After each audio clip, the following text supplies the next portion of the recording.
ஒரு ஊர்ல ஒரு சித்தர் இருந்தார். சூஃபி சித்தர். அவர் ஞானம் பெற்ற ஒரு சித்தர். ஒரு நாள் அந்த நாட்டு மன்னன் அவரை பார்க்கறதுக்காக வந்தான். என்ன வேணும் உனக்குன்னு கேட்டார்.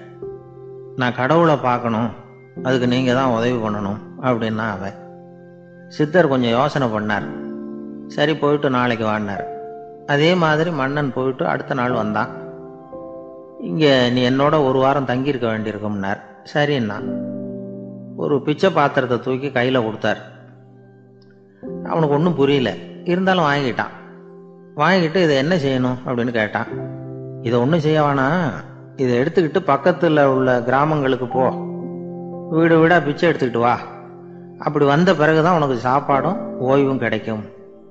ஒரு வாரம் இப்படி செய், அதுக்கப்புறம் 8வது நாள் நாம கடவுளை பற்றி யோசிக்கலாம் அப்படின்னார்.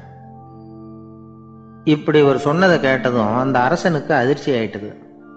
ஒரு மாதிரி ஆயிட்டான். தன்னுடைய சொந்த நாட்டில் சொந்த குடிமக்கள் கிட்ட போய் பிச்சை எடுக்கிறதா அப்படின்னு யோசனை பண்ணி பார்த்தான். அதுக்கப்புறம் மெதுவா அவன் அந்த சித்தரை பார்த்தான். ஐயா, சொந்த நாட்டிலேயே பிச்சை எடுக்கிறதுன்னா எனக்கு ஒரு மாதிரியா இருக்கு, வெக்கமா இருக்கு.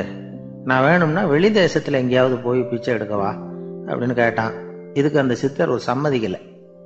இதை பாரு, உன்னால பிச்சை எடுக்க முடியலன்னா பேசாம திரும்பி அரண்மனைக்கே போயிடு. அதுக்கப்புறம் கடவுளை பத்தி எல்லாம் பேசுறதுக்கு என்னை தேடிட்டு வரக்கூடாது அப்படின்னு விட்டார். மன்னன் தயங்கினான். இருந்தாலும் மனசை சரி பண்ணிட்டு சம்மதிச்சான். சரிங்க, ஒரு வாரம் இங்க தங்குறேன், நீங்க சொல்றது மாதிரி பக்கத்து கிராமங்களுக்கு போறேன், வீடு வீடா பிச்சை எடுக்கிறேன், வர்றேன் அப்படின்னா. ஒரு வாரம் தெரு தெருவா பிச்சை பாத்திரத்தோட அலைஞ்சான். சொந்த ஊர்ல சொந்த குடிமக்கள் கிட்ட பிச்சை எடுத்தான். 7 நாள் முடிஞ்சது. 8வது நாள் அந்த சித்தர் மன்னனை கூப்பிட்டார். இப்படி வாழ்னார். வந்தான். இனிமே நீ கடவுளை பத்தி என்கிட்ட கேட்கலாம்னார். இனிமே கேட்கறதுக்கு ஒண்ணுமே இல்லை சுவாமின்னா இவன்.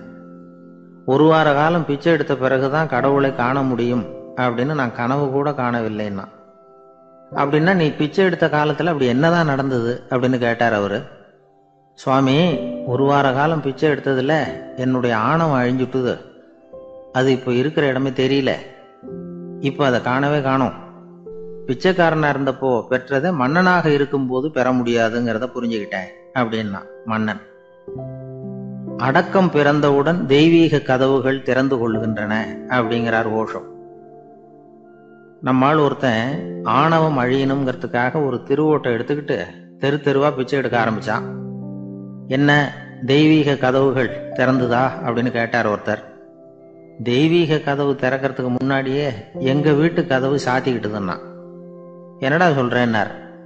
இனிமே வீட்டுக்குள்ளேயே வர வேணாம், இதையே தொழிலா வச்சுக்கோ அப்படின்னு எங்க வீட்டுல சொல்லிவிட்டாங்க சார் அப்படி